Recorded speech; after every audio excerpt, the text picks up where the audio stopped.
Ang San Miguel Beer nga ba ay interesado na makuha na ang serbisyo nitong si Adrian Noco mula dito sa Raynor Sianilasto Painters at ang ibibigay daw nilang kapalit ay si Jeron Teng. Si Nocum ay kinukonsidera ngayon na isa sa mga top guards dito sa PBA at mukhang nababagay ito dito sa San Miguel dahil medyo nakukulangan sila dito sa kanilang mga guards pagdating sa scoring at depensa. Itong si Jeron Teng naman isang small forward shooting guard yan na pwedeng-pwede dito sa rotation ni Coach Yeng Giao sa Rain or Shine. Si Adrian Nocum ay dating reserve player ng ROS pero nagpakitang gilas na talaga at maganda na yung kanyang nagiging laro ngayon. Kaya nga kinukonsider na siya sa mga main men ni Coach Yeng Giao.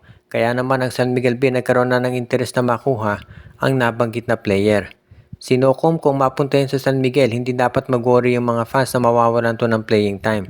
Pwede kasi siyang maging point guard ng San Miguel kasama si Chris Ross at si Chris Rosales. At itong si Juan Tiongson baka matrade na yan sa Terra Firma o Titan Ultra kapalit ng draft pick.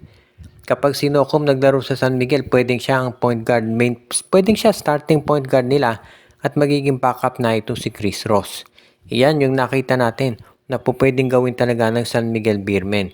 Kung sakasakali na ito'y matuloy, magiging mas maganda ang kalalabasan nito dahil itong si Nocum hindi na niya kinakailangang umiscore na sobrang daming puntos dito sa San Miguel.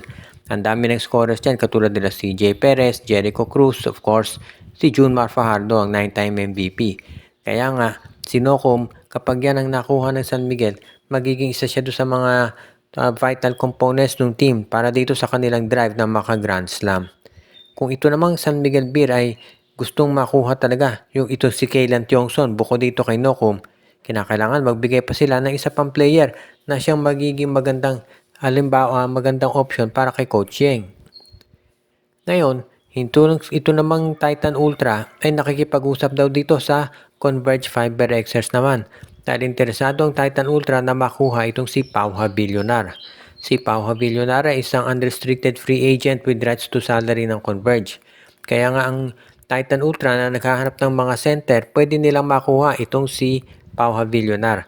Pwedeng ang kapalit niyan ay isang first round draft pick o kaya yung isa sa pwede rin itong si Franyu siguro o kaya si Kuntapa yung maging kapalit itong si Havillonar. Medyo bumaba na ang trade value ni Pau dahil hindi naman siya naglalaro para dito sa Converge. Kaya siya ay pwedeng makuha talaga nitong si Coach John Cardell na ang kapalit ay draft pick. Kung ito ay matutuloy, lalakas yung frontcourt nitong Titan Ultra at ang Converge Fiber Access naman kung makuha nila ay draft pick. Good news yan. Nakita natin kung gaano kagaling ang Converge pagdating sa pag-handle ng mga draft pick. Nakuha nila si Juan Gomez de Leano. So kung makukuha nila yung draft pick ng Titan Ultra, magagamit din nila yan para mag-acquire ng isa pang big man o kaya isa pang wingman. Kaya nga sigurado na magiging mas maganda kalalabasan nito para dito sa Titan Ultra pati na rin dito sa Converge Fiber Access kung matutuloy ang nabanggit na trade. At natitiyak din natin na magiging patas to kaya hindi siguro naman magkakaroon ng issue pagdating sa approval ng PBA Trade Committee. Dahil dito namang Titan Ultra at itong Converge Fiber Access, mga independent teams yan. So asahan natin na walang malulugi o matatawag na lopsided pagdating sa kanilang magiging usapan. At ito namang si Coach John Cardell at si Coach Delta Pineda, sigurado na makikipanay-assess muna nila yung sitwasyon bago sila sumang-ayon sa kahit ano pa mang trade na gagawin ng kanilang team. Kaya ito yung posible talagang mangyari at aabangan na lang natin yung magiging anunsyo dito.